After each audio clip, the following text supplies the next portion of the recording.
Jain Housing and Constructions Limited presents Jain's Anushree, Navalur. Luxury homes from just 58 lakhs onwards. Book now. தமிழ்நாட்டின் தேர்தல் பிரச்சார களம் நிறைவு பெற இருக்கிறது. கிட்டத்தட்ட ஒரு மாதத்திற்கும் மேலாக தமிழ்நாடு முழுவதும் சுற்றி சுழன்று தேர்தல் பிரச்சாரத்தில் ஈடுபட்ட பாஜக முன்னாள் மாநில தலைவர் அண்ணாமலை நம்மோட இருக்கார்.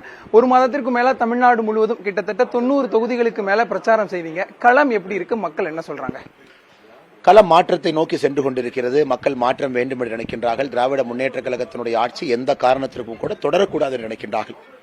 ஒரு முதலமைச்சராக இருக்கக்கூடிய ஐயா ஸ்டாலினுடைய அப்ரூவல் ரேட்டிங் உங்க சர்வேல பார்க்குறேன் 30% தான் இருக்கு. இந்திய அளவில் ஒரு முதலமைச்சருக்கு இவ்வளவு லோவஸ்ட் அப்ரூவல் ரேட்டிங் தமிழகத்தில் தான் நாங்கள் பார்க்குறோம். அதனால் திராவிட முன்னேற்ற கழகத்துக்கு எதிரான வாக்கெல்லாம் முழுமையாக தேசிய ஜனநாயக கூட்டணிக்கு வரும் என்கின்ற நம்பிக்கை இருக்கு. 234 தொகுதிகளிலும் எங்களுடைய வேட்பாளர்கள் மிக கடினமாக பிரச்சாரத்தை செய்து கொண்டிருக்கின்றார்கள், மக்களை சந்தித்துக் கொண்டிருக்கின்றார்கள். அதனால் மிக நிச்சயமாக என்னால் சொல்ல முடியும், திராவிட முன்னேற்ற கழகத்துக்கு எதிராக தமிழகத்தில் களம் இருக்கு, ஒரு சூழல் உருவாகி இருக்கிறது. குறிப்பாக தாய்மார்கள், மகளிர்கள் முனைப்போடு இருக்கின்றார்கள். நாளை மறுநாள் தேர்தல் வாக்குப்பதிவு செய்யக்கூடிய நாள் வரும் பொழுது திமுகவுக்கு எதிராக வாக்களிக்க வேண்டும். ஆனால் தமிழகத்தில் நமக்கு தெரியும், ஒரு கட்சி வேண்டாம் என்று சொன்னால் இன்னொரு கட்சி வேண்டும் என்று சொல்வார். நம்மளுடைய எலெக்ஷன் ட்ரெண்டே அப்படித்தான். அதனால் இந்த முறை மக்கள் தேசிய ஜனநாயக கூட்டணி வேண்டும், அந்த ஸ்டெபிலிட்டி வேண்டும். பாரத பிரதமர் நரேந்திர மோடி அவர்கள் மத்தியில் இங்க இந்த கூட்டணிக்கு தலைவராக இருக்கக்கூடிய திரு எடப்பாடி பழனிசாமி அவர்கள் மாநிலத்தினுடைய முதலமைச்சராக சேரும் பொழுது மத்திய அரசினுடைய நிதி எல்லாம் வரும் பொழுது தமிழகத்தினுடைய வளர்ச்சி அடுத்த கட்டத்துக்கு போகும் என்பதையும் மக்கள் உணர்ந்திருக்கிறாங்க. அதனால ஒரு பெரிய ஒரு மேண்டேட்டா என்டிஏவுக்கு கிடைக்கும் என்கிற நம்பிக்கை இருக்கு. இந்த களம் இருக்கு அப்படிங்கறத சொன்னீங்க. தேர்தலில் போட்டி முதல் 3 இடங்களை யார் பிடிப்பாங்க? அந்த மாதிரியான ஒரு ஸ்ட்ரக்சர் எதுவும் உங்களுக்கு கிடைச்சது? தமிழகத்தை பொறுத்தவரை எல்லோரும் கடுமையாக பிரச்சாரம் செய்யறாங்க. சீமான் அவர்கள் எல்லா இடத்திலையும் மிக கடுமையாக பிரச்சாரத்தை மேற்கொண்டிருக்கின்றார்கள். திரு விஜய் அவர்கள் இப்ப நம்ம பேசிட்டு இருக்கும்போது கூட சென்னையில் ரோட் ஷோ நடத்திட்டு இருக்காங்க. அவங்களும் பிரச்சாரத்தை கையில் எடுத்திருக்கிறாங்க.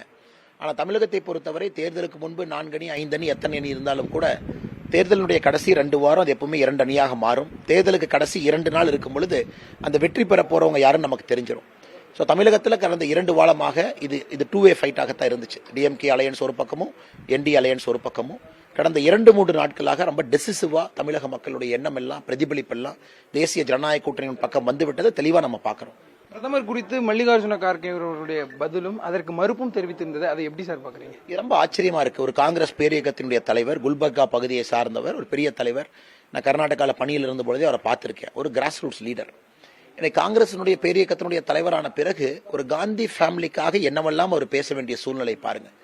அவர் கேட்கின்றார், தமிழகத்தில் அனைத்து இந்திய அண்ணா திராவிட முன்னேற்ற கழகம் எப்படி பிஜேபியோட கூட்டணி வைக்கலாம், மோடி இஸ் அ டெரரிஸ்ட் வார்த்தைகளால சொல்றார். ரெக்கார்டட் எவிடன்ஸ் நம்ம பார்க்கிறோம்.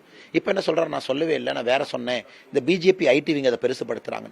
ஸோ ஒரு காங்கிரஸ் பேரியக்கத்தினுடைய தலைவர் மோடி அவர்களை டெரரிஸ்ட்னு கூப்பிட்டது வெட்ட வெளிச்சமாக நம்ம எல்லோருக்கும் தெரியும். நாம குறைந்தபட்சம் கேட்பது பப்ளிக் அப்பாலஜியும் மன்னிப்பு மக்கள்கிட்ட கேளுங்க. குறைந்தபட்சம் இத்தனை முறை போட்டியிட்டு வெற்றி பெற்று மக்களுடைய அன்பை பெற்று முதலமைச்சராக பிரதமராக இருக்கக்கூடிய மனிதரை ஜஸ்ட் லைக் தட் ஒரு பிரஸ் கான்ஃபரன்ஸ்ல நீங்க டெரரிஸ்ட்னு சொல்றீங்க. அதுவும் இன்னைக்கு அப்போசிஷன் கட்சியாக இருக்கக்கூடிய கட்சியினுடைய தலைவர். இன்னைக்கு அதே கேள்வியை நாங்க மல்லிகார்ஜுன கார்கே ஐயாட்ட கேட்கிறோம். இந்த கட்சியினுடைய ஒரு காலத்துல தலைவரா இந்த காந்தி ஃபேமிலி அப்படின்னு நீங்க சொல்லக்கூடிய ராஜீவ் காந்தி அவர்கள் இதே ஸ்ரீபெரும்புதூர் மண்ணுல படுகொலை செய்யப்பட்ட பொழுது காரணமானவங்க யாரு? ஜெயின் கமிஷன் என்ன சொல்லுச்சு? இன்னைக்கு எந்த கட்சியோட நீங்க கூட்டணி வச்சிருக்கிறீங்க? ராஜீவ் காந்தியினுடைய கொலை குற்றவாளியாக இருக்கக்கூடிய பேரறிவாளன் சிறையிலிருந்து வந்தோடனே முதலமைச்சர் போய் கட்டிப்பிடித்து வரவேற்றார். அப்ப நீங்க என்ன சொல்றீங்க? அதனால நீங்க திமுகவோட கூட்டணி வைக்கலாம். உங்க கட்சியினுடைய தலைவரை கொன்ன குற்றவாளிகளுக்கு நேரடி தொடர்பு மறைமுக ஆதரவு கொடுத்த இயக்கத்தோடு நீங்க குற்றவாளி வைக்கலாம், ஆனா கூட்டணி வைக்கலாம். ஆனா பாரதிய ஜனதா கட்சியும் அதிமுகவும் எப்படி கூட்டணி வைக்க வேண்டும் என்கின்ற பாடம் எடுப்பதற்கு மல்லிகார்ஜுன கார்கே அவர்களுக்கு என்ன தகுதி இருக்குன்னு தான் நாங்க கேட்கிறோம். அது மட்டும் இல்ல, இன்னைக்கு நீங்க வந்தீங்க, தமிழ்நாட்டை ஒரே ஒரு நாள் தான் வந்தீங்க. ஒரே ஒரு நாள் தமிழ்நாட்டுக்கு வந்தாரு, தேர்தல் பிரச்சாரம் பண்ணார். ஒரே ஒரு நாள் ஒப்புக்கு சப்பானியா வந்தார், யாரும் வரலின்னு சொல்லிடக்கூடாதுன்னு. அதில் ஸ்டாலின் அவரும் ஸ்டேஜ் மேல உட்கார்ந்துருந்தாங்க. எனக்கு தெரிஞ்ச கார்கே அவர்களுக்கு அப்பவே தெரிந்து விட்டது, இது தோல்வி அடைய போகின்ற கூட்டணி என்கின்ற காரணத்தினாலதான் ஒரு டெஸ்பரேட் ஆக்டா இது போன்ற வார்த்தைகளை பயன்படுத்துகின்றார்கள் என்று நம்புகின்றோம்.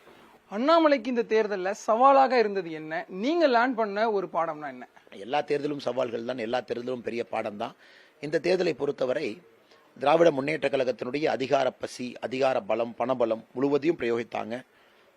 பல தவறாக செய்யக்கூடிய விஷயங்களை இன்னைக்கு வரைக்கும் செய்யறாங்க, இன்னைக்கு வரைக்கும் செய்து கொண்டிருக்கின்றார்கள்.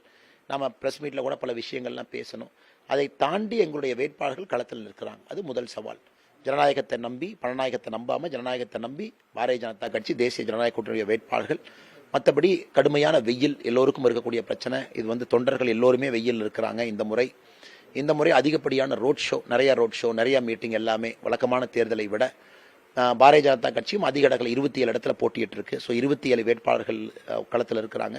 அதனால் சவால், அதே நேரத்தில் லேர்னிங், அதே நேரத்தில் ஒரு தேர்தலும் நம்மை பக்குவப்படுத்தும். நம்ம இன்னும் ஒரு பெட்டர் மனுஷனா அந்த தேர்தல் மாற்றும். அது மாதிரி தான் இந்த தேர்தலை பார்க்குறோம். இது எல்லா உழைப்பும் கூட இத்தனை பேர் உழைக்கிறாங்க நம்ம பாரதிய ஜனதா கட்சியில். கண்ணுக்கு தெரியாத எத்தனையோ பேர் பின்னாடி இருந்து வேலை பார்க்குறாங்க அலுவலகத்தில். இதெல்லாம் மே 4ஆம் தேதி வெற்றியாக மாறும் பொழுது இவ்வளவு கஷ்டப்பட்டதற்கான பலன் கிடைக்கும் என்று நம்புகின்றோம். லாஸ்டா மூளை முடுக்கெல்லாம் சென்று பிரச்சாரம் செஞ்சு முடிச்சிட்டீங்க. இறுதி கட்டத்தை நம்ம வந்துட்டோம். இந்த நேரத்துல முதல் முறை வாக்காளர்கள், இளைஞர்கள், பெண்கள், தாய்மார்கள் இவங்களுக்கெல்லாம் நீங்க கேட்கக்கூடிய இந்த வாக்குறுதியை என்னவா எதிர்பார்க்குறீங்க? கடந்த 5 ஆண்டு காலத்தை ஒரு முறை யோசிச்சு பாருங்க. அந்த 5 ஆண்டு காலத்துல ஒரு ரிவைன் பண்ணி பாருங்க. எப்படி இருந்துச்சு, சட்டம் ஒழுங்கு எப்படி இருந்துச்சு, வேலை வாய்ப்பு எப்படி இருந்துச்சு, அரசு வேலை வாய்ப்பு எப்படி இருந்துச்சு, எல்லாமே ஒரு முறை யோசிச்சு பாருங்க. உங்களுக்கு இன்னைக்கு அடுத்த கட்டம் நீங்க செல்லணும், இளைஞர்கள் செல்ல வேண்டும் என்றால் மத்திய அரசினுடைய ஆதரவு இல்லாம சில விஷயங்கள் சாதிக்க முடியுமான்னு யோசிச்சு பாருங்க. ஒரு கட்சி எனக்கு மத்திய அரசே வேண்டாம், நான் மத்திய அரசை வந்து நான் பகவையோடு தான் வச்சுக்குவேன்னு சொல்றாங்கன்னா தமிழ்நாடு முன்னேறுமான்னு யோசிச்சு பாருங்க. இன்னைக்கு மற்ற மாநிலங்கள் எப்படி முன்னேறுது? ஆந்திரா உதாரணமா எடுத்துக்கங்க. திரு நாயுடு அவர்களும் மோடி அவர்களும் சேர்ந்து இன்னைக்கு ஆந்திரா அடுத்த கட்டத்தில் இருக்கு, நெக்ஸ்ட் லெவலில் இருக்கு. டேட்டா சென்டர் வந்துருச்சு, இன்னொன்று ஆர்டிஃபிஷியல் இன்டெலிஜென்ஸ் சென்டர், அடுத்த லெவலுக்கு அவங்க ஃப்ரான்டியர் டெக்னாலஜிக்கு போயிட்டு இருக்காங்க. அதனால் தமிழ்நாட்டினுடைய முதல் தலைமுறை வாக்காளர்கள் இன்று நாம் புரிந்து கொள்ள வேண்டும், உங்களுடைய வளர்ச்சி நம்முடைய கூட்டணி கையில் இருக்கு. ஸோ பாரத பிரதமர் மோடி அவர்களும் நம்முடைய என்டிஏவும் தமிழகத்தில் இணையும் பொழுது மட்டும்தான் உண்மையான வளர்ச்சி. அதே நேரத்தில் எக்ஸ்பெரிமெண்ட் பண்ணக்கூடிய தேர்தல் கிடையாது. எனக்கு பிடிச்சவங்களுக்கு ஓட்டு போடுவேன், அங்கே போடுவேன், இங்கே போடுவேன், அந்த மாதிரி யோசிக்காம வளர்ச்சிக்கும் பொலிட்டிக்கல் கவர்னன்ஸை கொண்டு வரக்கூடிய திறமையான ஒரு இயக்கத்துக்கும் நீங்க வாக்களிக்கணும். அது என்டிஏவின் பக்கம். அதே போல தாய்மார்கள் கொஞ்சம் நீங்க சட்டம் ஒழுங்கு, பெண் குழந்தைகள் மீது பாலியல் வன்கொடுமைகள், மூதாட்டிகள் மீது நடந்ததெல்லாம் யோசிச்சு பாருங்க. தமிழகத்துல நம்ம எல்லோருமே சமமானவர்கள் தான், சம உரிமை இருக்கு. ஆனாலும் பெண்களுக்கு பாதுகாப்பு இல்லாத சூழ்நிலை. அப்போ உங்களுடைய முழு பொட்டன்ஷியலை உங்களால காட்ட முடியாது. ஒரு வேலைக்கு போனா கூட 1 மணி நேரம் முன்னாடி வர்றீங்க. இந்த தெருவில் விளக்கு எழுதினா கூட வேற தெருவில் போய் போறீங்க. டாஸ்மார்க் கடையை பாக்குறீங்க, போற வழியில கஞ்சா புழக்கத்தை பாக்குறீங்க, எல்லாத்தையும் சகிச்சுக்கிட்டு போறீங்க. இது சகிக்காய்ங்க. மாற்றத்திற்காக வாக்களிங்க, தேசிய ஜனநாயக கூட்டணிக்கு ஓட்டு போடுங்க அப்படிங்கிறது எங்களுடைய அப்பீலா இருக்கும். Jain Housing and Constructions Limited presents Jain's Anushree, Navalur. Luxury homes from just 58 lakhs onwards. Book now.